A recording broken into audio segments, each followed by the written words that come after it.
अस्सलाम वालेकुम। आज की इस वीडियो में हम सिंध एमडीके 2023 के लिए जो चैप्टर है एंजाइम्स, उसकी जो प्रैक्टिस टेस्ट कंडक्ट की थी हमने, उसको डिस्कस करने वाले हैं। तो आइए स्टार्ट करते हैं। देखिए, हमारे पास जो सबसे पहला क्वेश्चन है उसमें हमें पूछ रहा है कि in 1980 Thomas Cech and Sidney Altman discovered that certain molecules of RNA works as enzymes, these molecules are called.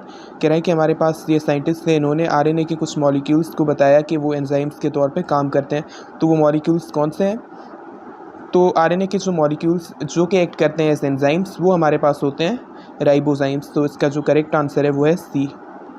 ये बुक के अंदर सीधी स्टेटमेंट लिखी हुई है कि पहले तो ये समझा जाता था कि सारे हमारे पास एंजाइम्स प्रोटीन्स ही होते हैं, बट फिर पता चला कि कुछ आरएनए के मॉलिक्यूल्स भी एंजाइम के तौर पे एक्ट करते हैं, तो वो हैं राइबोजाइम्स, उनको राइबोजाइम्स का नाम दिया गया। उसके बाद पूछ रहा है कि all are the coenzymes except, कह रहा है कि इनमें से सारे कोएंजाइम्स हैं किसके अलावा। तो देखिए, हमारे पास यहाँ पे NAD बताया है, तो NAD कोएंजाइम है। अगर आपने कोएंजाइम्स को पढ़ा होगा तो आपको पता होगा कि कोएंजाइम्स कौन से होते हैं। NADP भी कोएंजाइम है। FMN जो है फ्लेविन मोनोन्यूक्लियोटाइड, ये भी एक कोएंजाइम होता है। सही, ATP जो है ये भी कोएंजाइम है। जो इनमें से सबसे अलग है FSH, यहाँ पे लिखा हुआ है, ये कोएंजाइम नहीं है। FSH का मतलब होता है follicular stimulating hormone. Follicular stimulating hormone क्या होता है? ये हमारे पास एक हार्मोन होता है जो कि जिसका रिप्रोडक्टिव सिस्टम के अंदर रोल होता है। तो ये हमारे पास एक कोएंजाइम नहीं है, ये एक हार्मोन होता है। तो इसका करेक्ट आंसर होगा D FSH। उसके बाद हमारे पास पूछ रहा है if enzyme consist of only protein then it's called. कह रहा है कि अगर किसी एंजाइम के अंदर सिर्फ प्रोटीन है, मतलब सिर्फ प्रोटीनीशियस है एंजाइम नेचर के अंदर, उसमें कोई नॉन प्रोटीन पार्ट नहीं है इंक्लूडेड, प्योरली प्रोटीन है, तो उसको क्या कहेंगे? Apoenzyme, proteozyme, holoenzyme, ribozyme, cofactor. तो इसमें से जो करेक्ट आंसर है वो हमारे पास कौन सा होगा? वो हमारे पास होगा प्रोटियोजाइम। ये भी बुक की एक स्टेटमेंट ही है कि जो एंजाइम्स बिल्कुल हमारे पास प्रोटीन होते हैं कम्प्लीटली, तो उनको हम सिंपल एंजाइम या प्रोटियोजाइम कहते हैं। तो ऑप्शन नंबर बी इसका करेक्ट आंसर होगा। उसके बाद क्वेश्चन नंबर 4 में कह रहा है enzymes are composed of hundreds of dash nucleic acid, fatty acid, amino acids, glucose, nucleotide. देखिए, हमारे पास एंजाइम्स क्या होते हैं नेचर में? They are proteins. तो किससे बने हुए होंगे? अमाइनो एसिड से बने हुए होंगे, बिकॉज प्रोटीन क्या होते हैं? They are the polymers of amino acids. तो इसका करेक्ट आंसर होगा सी। उसके बाद कह रहा है the location on an enzyme where a substrate bind is called. कह रहा है कि एंजाइम के ऊपर वो लोकेशन जहाँ पे सबस्ट्रेट बाइंड होता है उसको क्या कहा जाता है? देखिए, हमारे पास जो एंजाइम होता है उसके अंदर एक साइट होती है जहाँ पे आके सबस्ट्रेट फिट होता है, उस साइट को कहते हैं एक्टिव साइट। तो इसका जो करेक्ट आंसर होगा वो होगा डी, एक्टिव साइट। उसके बाद कह रहा है the function of enzyme is true. कह रहा है एंजाइम का इसमें से कौन सा फंक्शन होता है? Cause chemical reaction that would not otherwise take place. कह रहा है कि वो रिएक्शंस जो वैसे हो ही नहीं सकते, क्या वो हमारे पास ये एंजाइम काज करता है? या फिर कह रहा है change the direction of reaction, या रिएक्शन का डायरेक्शन चेंज करता है, या फिर रेट ऑफ केमिकल रिएक्शन को चेंज करता है, या एक्टिवेशन एनर्जी को बढ़ाता है, या इनमें से कोई भी नहीं। देखिए, सारे ऑप्शंस को जब आप देखेंगे तो पहले ऑप्शन में हमें कह रहा है कि हमारे पास ये केमिकल रिएक्शंस जो कभी हो ही नहीं सकते, उनको ये हमारे पास काज करता है। तो ऐसा एंजाइम नहीं कर सकता। एंजाइम का काम सिर्फ रिएक्शंस के रेट को अल्टर करना होता है, स्पीड अप करना होता है। वैसे जो रिएक्शन स्लोली प्रोसीड करें उनको ये उनका रेट बढ़ा देता है, बाकी जो हो ही नहीं सकते तो उनको तो नहीं काज कर सकता ना। तो ये ऑप्शन पहला वाला गलत होगा। उसके बाद दूसरा हमारे पास कह रहा है change the direction of reaction. ये आपने पढ़ा होगा कि इक्विलिब्रियम को एंजाइम्स डिस्टर्ब नहीं करते, डायरेक्शन चेंज रिएक्शन का ये नहीं करते, सिर्फ और सिर्फ रेट को चेंज करते। तो ऑप्शन सी इसमें से करेक्ट होगा। डी में कह रहा है raise the activation energy, but ये लोअर करते हैं, तो इसका करेक्ट आंसर होगा सी ऑप्शन, क्योंकि ये रेट ऑफ रिएक्शन को ही चेंज करते हैं, उसको एक्चुअली इंक्रीज करते हैं। तो option C is the correct answer. उसके बाद कह रहा है holoenzyme consist of. Holoenzyme का मतलब होता है कॉन्जुगेटेड एंजाइम, जिसमें हमारे पास प्रोटीन भी हो और नॉन प्रोटीन पार्ट भी उसके साथ इंक्लूडेड हो। तो हमारे पास जो पूरा कॉन्जुगेटेड एंजाइम होता है जिसमें प्रोटीन और नॉन प्रोटीन पार्ट हो, तो उनको हम कहते हैं होलो एंजाइम्स। तो इसमें एक होता है प्रोटीन पार्ट जिसको हम कहते हैं एपो एंजाइम, दूसरा होता है non protein part which is called as prosthetic group. तो इसका करेक्ट आंसर होगा ए ऑप्शन, जिसमें लिखा हुआ है apoenzyme and prosthetic group. उसके बाद कह रहा है बायोलॉजिकल कैटलिस्ट आर कॉल्ड। बिल्कुल ईजी क्वेश्चन है, एंजाइम्स, ऑप्शन डी। उसके बाद कह रहा है कि if enzyme is low then substrate pH and temperature values are constantly equal to the requirement then which of the following will increase the rate of reaction. हमें क्या कह रहा है? हमें कह रहा है कि अगर हमारे पास एंजाइम की जो कंसनट्रेशन है वो सबस्ट्रेट से कम है, मतलब सबस्ट्रेट ज़्यादा है, एंजाइम कम है, और हमारे पास pH और टेम्परेचर की जो वैल्यूज़ हैं वो जितनी रिक्वायरमेंट है कॉन्स्टेंटली उतनी है, वो चेंज नहीं हो रही, सही है, मतलब जितना होना चाहिए रिक्वायरमेंट, जितना मैक्सिमम रेट के लिए जितनी रिक्वायरमेंट टेम्परेचर और पीएच की है वो उतनी है, वो कांस्टेंट है।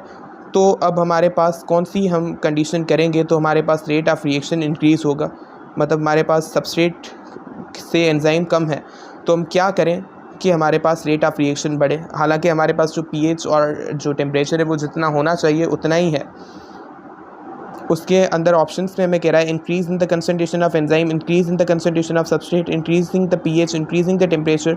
तो हमारे पास जो पीएच और टेम्परेचर जितनी होनी चाहिए उतनी है, अगर हम उनको अगर डिस्टर्ब करेंगे तो सीधी सी बात है हमारा रेट ऑफ रिएक्शन कम होगा, क्योंकि वो ऑप्टिमम जो टेम्परेचर या पीएच है उसी पे मैक्सिमम रेट पे प्रोसीड करता है, तो उसको तो हमें छेड़ना नहीं है। तो ये जो लास्ट वाले दो ऑप्शन है ये करेक्ट नहीं होंगे। उसके बाद increase in the concentration of substrate. देखिए हमारे पास एंजाइम वैसे ही सबस्ट्रेट से बहुत कम है, तो सबस्ट्रेट को और ज़्यादा बढ़ाएंगे तो इससे रेट ऑफ रिएक्शन हमारे पास नहीं बढ़ सकता, क्योंकि हमारे पास एंजाइम तो उतना लिमिटेड ही है ना। अब सबस्ट्रेट की कंसंट्रेशन को कितना भी बढ़ाएं तो वो तो सेम ही रहेगा रेट ऑफ रिएक्शन। हालांकि बहुत ज़्यादा सबस्ट्रेट होगा तो इनहिबिटरी इफेक्ट हो सकता है एंजाइम के ऊपर, बाकी कोई रेट नहीं बढ़ेगा। उसके बाद increase in the concentration of enzymes, हम एंजाइम की कंसंट्रेशन को बढ़ाएं तो ये करेक्ट आंसर होगा, बिकॉज हमारे पास सबस्ट्रेट है वो हमारे पास बहुत ज़्यादा पड़ा हुआ है और एंजाइम हमारे पास बिल्कुल थोड़ा है। तो अगर एंजाइम को हम बढ़ाते जाएंगे तो हमारे पास सबस्ट्रेट के मॉलिक्यूल्स और ज़्यादा हमारे पास प्रोडक्ट में कन्वर्ट होंगे, बिकॉज अब एंजाइम बहुत ज़्यादा है तो एंजाइम उसको ज़्यादा कन्वर्ट करेगा प्रोडक्ट के अंदर, तो रेट ऑफ रिएक्शन बढ़ जाएगा।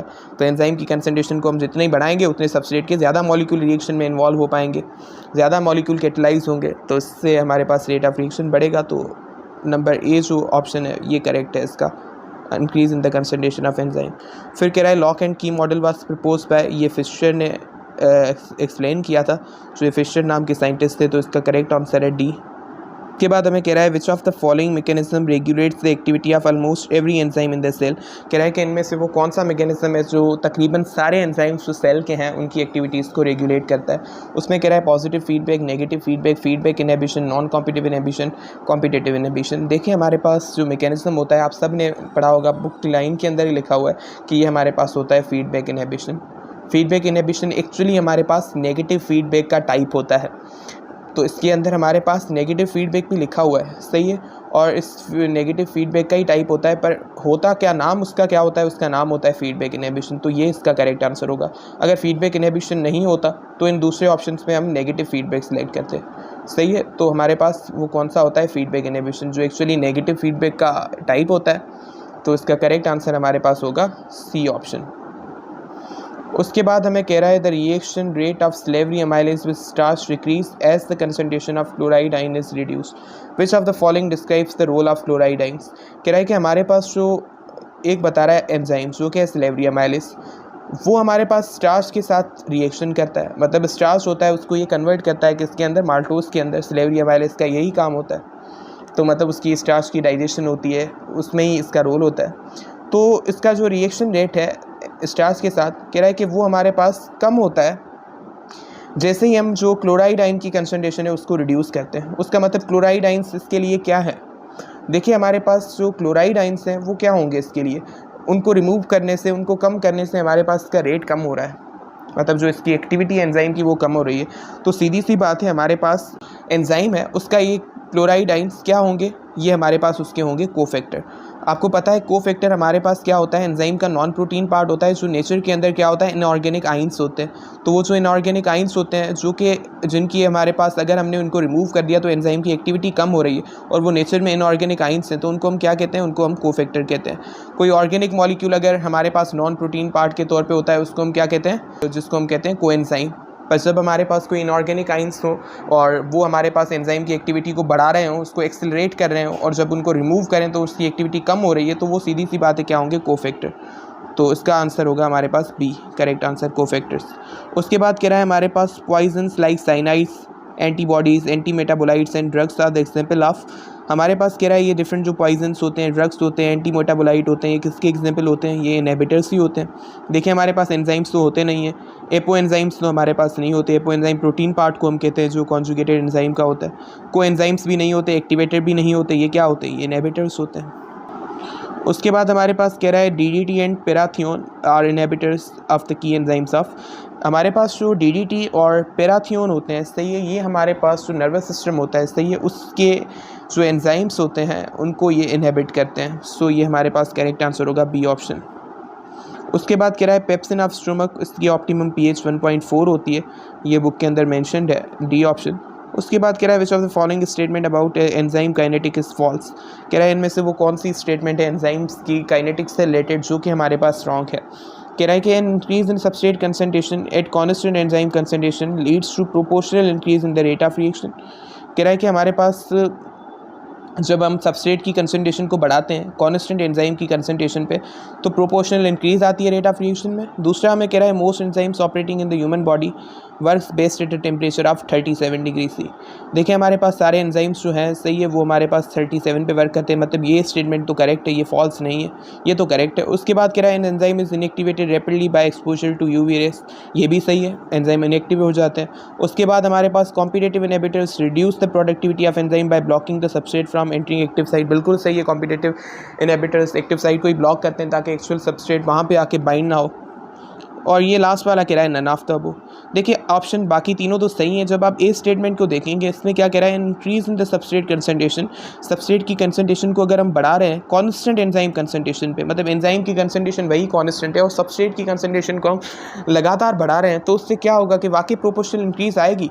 शुरू में हमारे पास सबस्ट्रेट की कंसंट्रेशन जैसे ही हम बढ़ाते हैं तो इंक्रीज आती है, बट वो एक लिमिट तक आती है। एंजाइम की कंसंट्रेशन क्योंकि कांस्टेंट है तो जैसे ही सारा एंजाइम जो अवेलेबल है वो सेचुरेट हो जाएगा सबस्ट्रेट के साथ, फिर हम सबस्ट्रेट को जितना भी बढ़ाएं वो उसमें कोई चेंज नहीं आएगी, मतलब ये बिल्कुल प्रोपोर्शनल इंक्रीज नहीं आती, एक टाइम तक आती है उसके बाद वो रुक जाती है, वो एक्टिविटी एंजाइम की कांस्टेंट हो जाती है, रेट ऑफ रिएक्शन बिल्कुल कांस्टेंट हो जाता है, तो प्रोपोर्शनल इंक्रीज नहीं आती। और भी ज़्यादा बढ़ाएं तो फिर रिटार्डिंग इफेक्ट होता है, रिएक्शन का रेट कम होना शुरू हो जाता है क्योंकि इनहिबिशन होती है बहुत ज़्यादा फिर बढ़ाने से। तो हमारे पास का जो करेक्ट आंसर होगा वो ए होगा, बिकॉज ये स्टेटमेंट फॉल्स है क्योंकि इससे प्रोपोर्शनल कोई इंक्रीज बिल्कुल नहीं आती, तो ए ऑप्शन इसका करेक्ट आंसर है। उसके बाद कह रहा है protein part of a conjugated enzyme is called, जो कॉन्जुगेटेड एंजाइम होता है जिसको हम कहते हैं होलो एंजाइम, उसका जो प्रोटीन पार्ट होता है उसको एपो एंजाइम कहा जाता है, तो apoenzyme plus prosthetic group leads to holoenzyme. उसके बाद हमारे पास कह रहा है, तो इसका करेक्ट आंसर है डी। उसके बाद कह रहा है which of the statement is correct regarding non competitive inhibitors, तो इसके अंदर हमारे पास क्या कह रहा है क्वेश्चन के अंदर कि इनमें से जो नॉन कॉम्पिटेटिव इनहिबिटर्स हैं उनके रिगार्डिंग करेक्ट स्टेटमेंट कौन सी है। ऑप्शन ए में कह रहा है बाइंड्स टू एक्टिव साइट से बाइंड होते हैं, गलत है क्योंकि ये हमारे पास एक्टिव साइट से बाइंड नहीं होते, वो कॉम्पिटेटिव इनहिबिटर्स होते हैं। They are similar to substrate, similar नहीं होते सबस्ट्रेट से, सिमिलर जो होते हैं वो हमारे पास कॉम्पिटेटिव होते हैं। दे destroy the globular confirmation of the enzyme, ये डिस्ट्रॉय वगैरह कुछ भी नहीं करते। दे does not change the shape of active site, ये हमारे पास एक्टिव साइट की शेप चेंज करते हैं, तो ये स्टेटमेंट भी गलत है क्योंकि ये एक्टिव साइट की शेप ही चेंज कर देते हैं। कैसे करते हैं, ये हमारे पास क्या होता है कि ये हमारे पास फॉर एग्जांपल एंजाइम है तो इसकी एक्टिव साइट से हटके किसी दूसरी साइट पे यहाँ पे आके ये बाइंड होते हैं और एक्टिव साइट की शेप को बिल्कुल अल्टर कर देते हैं और फिर एक्चुअल सबस्ट्रेट आएगा वो फिट ही नहीं हो पाएगा, तो ये डज नॉट चेंज, मतलब ये तो गलत बोल रहा है, ये चेंज करते हैं। उसके बाद binds to site other than active site, ये स्टेटमेंट इसकी बिल्कुल करेक्ट है, ये एक्टिव साइट से हटके दूसरी साइट पे बाइंड होते हैं जिसको कहा जाता है allosteric site. Option E is the correct answer. उसके बाद हमारे पास कह रहा है what happens to the enzymes at 0 degree C, 0 degree C पे एंजाइम्स के साथ क्या होता है। दे आर डिस्ट्रॉयड कम्प्लीटली, ये हमारे पास कम्प्लीटली डिस्ट्रॉय होते हैं। दे आर डीनेचुरड, ये डीनेचर हो जाते हैं। इनकी एक्टिविटी मिनिमम में रिड्यूस होती है बट डिस्ट्रॉय नहीं होते, या इनकी एक्टिविटी बढ़ती है या इनमें से कोई भी नहीं। देखिए हमारे पास जो एक हर एंजाइम के लिए एक ऑप्टिमम टेम्परेचर होता है, सही है, जो कि हमारे पास ह्यूमन बॉडी के अंदर 37 होता है ह्यूमन बॉडी एंजाइम्स के लिए। तो उस ऑप्टिमम टेम्परेचर से बढ़ाओ या कम करो, एंजाइम की एक्टिविटी कम होनी है। अगर हम टेम्परेचर को बढ़ाएंगे और टेम्परेचर को हम बिल्कुल 100 डिग्री सी पर लेके जाएंगे, कितना 100 डिग्री सी, तो हमारे पास क्या होगा, एंजाइम्स बिल्कुल डिस्ट्रॉय हो जाएंगे। पर उसको अगर हम कम करेंगे तो एक्टिविटी डिक्रीज होती जाएगी, और 0 डिग्री सी हम करेंगे तो वो डिस्ट्रॉय नहीं होंगे पर उनकी एक्टिविटी मिनिमम हो जाएगी।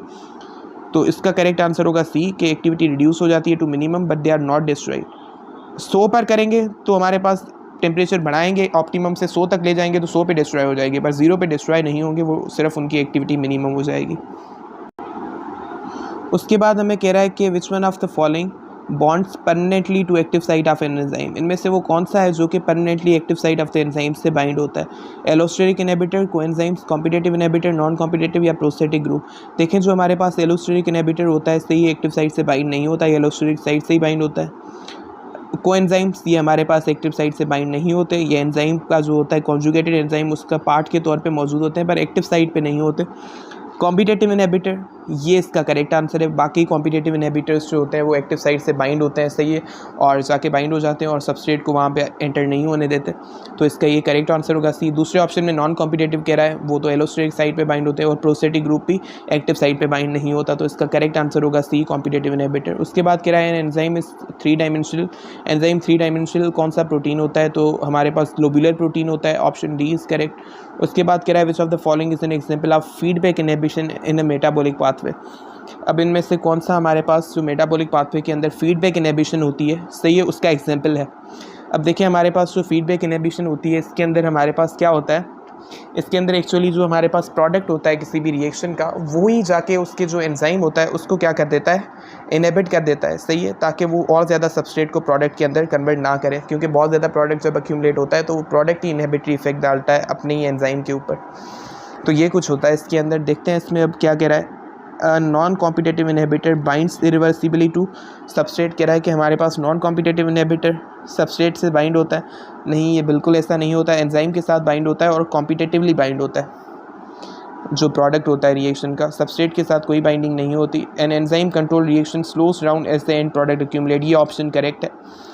फिर कह रहा है there is competition between 2 enzymes, ऐसा कुछ भी नहीं होता। वेरिएशन इन एंजाइम कंसंट्रेशन, ऐसा भी कुछ नहीं होता, तो ऑप्शन बी करेक्ट है। इसमें क्या कह रहा है, इन एंजाइम कंट्रोल रिएक्शन, मतलब वो रिएक्शन जिसमें एंजाइम कंट्रोल कर रहे हैं, कैटलाइज कर रहे हैं, वो जैसे ही प्रोडक्ट एंड प्रोडक्ट एक्यूमुलेट होता जाएगा तो वो स्लो डाउन होगा।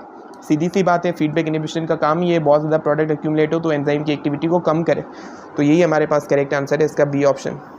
उसके बाद हमारे पास कह रहा है enzymes which performs their catalytic activity outside of the cell where they are produced are called. कह रहा है कि हमारे पास वो एंजाइम्स जो कि अपनी कैटालिटिक एक्टिविटी जो है वो जिस सेल में प्रोड्यूस हो रहे हैं उससे बाहर जाके किसी दूसरे सेल्स में परफॉर्म करें, उनको क्या कहा जाता है। ऑप्शन ए में कह रहा है एपो एंजाइम, को एंजाइम, प्रोटियो एंजाइम्स, होलो एंजाइम्स या एक्सो एंजाइम। सीधी सी बात है, इसको एक्सो एंजाइम कहते हैं। और जो हमारे पास एंड्रो एंजाइम्स होते हैं वो हमारे पास उसी सेल में एक्टिविटी अपनी परफॉर्म करते हैं जिस सेल में ये प्रोड्यूस होते हैं, कैटालाइसिस वहीं पे परफॉर्म करते हैं वो, ऑप्शन ई इज़ करेक्ट। उसके बाद कह रहा है which one is an inorganic activator for the enzyme phosphatase. हमारे पास जो एंजाइम फॉस्फेटेज होता है उसके लिए जो इनऑर्गेनिक एक्टिवेटर होता है, जो उसका कोफैक्टर होता है, वो हमारे पास होता है मैग्नीशियम। कौन सा होता है, मैग्नीशियम, तो ऑप्शन ए इसका करेक्ट आंसर होगा। तो ये डिफरेंट बुक के अंदर 2-3 दिए हुए हैं, ये आपको याद करने के कौन से एंजाइम का कौन सा हमारे पास एक्टिवेटर होता है। उसके बाद हमारे पास कह रहा है एंजाइम्स आर डिस्ड in chemical nature. Chemical nature में एंजाइम क्या होते हैं, polysaccharide, polynucleotide, polypeptide, phospholipid, lipoprotein. ये प्रोटीन्स होते हैं तो नेचर में क्या होंगे, पॉलीपेप्टाइड्स, मतलब ये पॉलीपेप्टाइड चेन्स में मुश्तमिल होते हैं। फिर कह रहा है पेनिसिलिन जो होती है वो एक्टिव साइट ब्लॉक करती है उससे एंजाइम की, जो कि बैक्टीरिया यूज़ करते हैं अपनी कौन सी चीज़ बनाने के लिए, तो बैक्टीरिया जो एंजाइम्स यूज़ करते हैं अपनी सेल वॉल को बनाने के लिए, उनको हमारे पास पेनिसिलिन उनकी एक्टिव साइट को ब्लॉक करती है, उसकी लिए वो इनहिबिटर है, तो इसका करेक्ट आंसर होगा सी, सेल वॉल। उसके बाद कह रहा है for enzymes of the human body the optimum temperature is. जो हमारे पास ह्यूमन बॉडी के एंजाइम्स होते हैं उनके लिए ऑप्टिमम टेम्परेचर कितना होता है, तो सबको पता है ये 37 ही होता है, ऑप्शन ए। उसके बाद कह रहा है which statement is not concern with the lock and key model, it's propose by Fisher, ये ऑप्शन सही है इसका। Active site of an enzyme has distinct shape, कह रहा है कि जो एक्टिव साइट होती है उसकी प्रॉपर शेप होती है, बिल्कुल लॉक एंड की मॉडल ने बताया था, सही ऑप्शन है ये भी। उसके बाद कह रहा है particular enzyme act on particular substrate, ये भी सही है, उसने यही बताया था कि लॉक और की तरह ही होता है एंजाइम और सबस्ट्रेट का ताल्लुक, पर्टिकुलर हमारे पास सबस्ट्रेट है उसी पे एंजाइम एक्ट करेगा, क्योंकि एक्टिव साइट की जो शेप होती है एंजाइम की वो बिल्कुल पर्टिकुलर होती है, उस सबस्ट्रेट की कॉम्प्लीमेंट्री होती है, यही चीज़ें बताई थी, तो ऑप्शन डी भी जो लिखा हुआ है ये भी सही है कि शेप बिल्कुल कॉम्प्लीमेंट्री होती है सबस्ट्रेट के।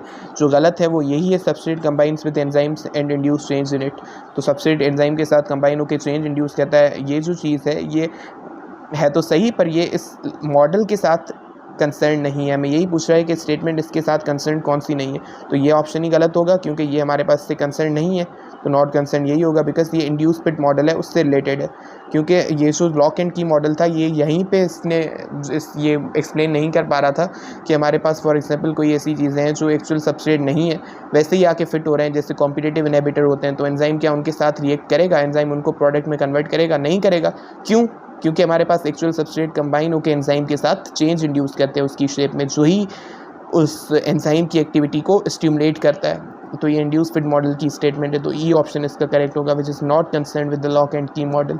उसके बाद कह रहा है inorganic ions which increase the activity of an enzyme, वो इनऑर्गेनिक आइंस जो एंजाइम की एक्टिविटी को बढ़ाते हैं वो कौन से होते हैं, वो होते हैं एक्टिवेटर्स, ऑप्शन सी। उसके बाद कह रहा है which statement is incorrect regarding enzymes, they catalyse biochemical reaction, सही है। दे रिड्यूस एक्टिवेशन एनर्जी, ये भी सही है।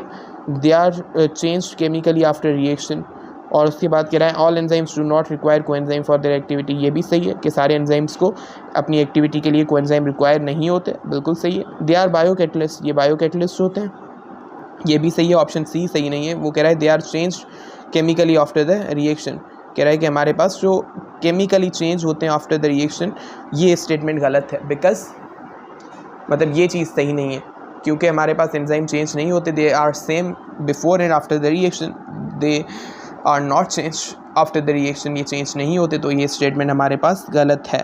तो इसमें हमें क्या पूछ रहा है कि कौन सी स्टेटमेंट इनकरेक्ट है, तो वो हमारे पास यही स्टेटमेंट है, ऑप्शन नंबर सी, तो ये इसका करेक्ट आंसर होगा। तो ये आपको ध्यान देना है कि किसके अंदर करेक्ट बोलता है स्टेटमेंट को, किसके अंदर इनकरेक्ट पूछ रहा है, तो ये चीज़ आप ध्यान से पढ़ा करें ताकि आपका क्वेश्चन गलत ना हो। तो ये हमारी आज की प्रैक्टिस टेस्ट थी जिसको हमने सॉल्व किया, और पूरे चैप्टर का ऑलमोस्ट इसके अंदर रिव्यू आ गया। So thank you very much.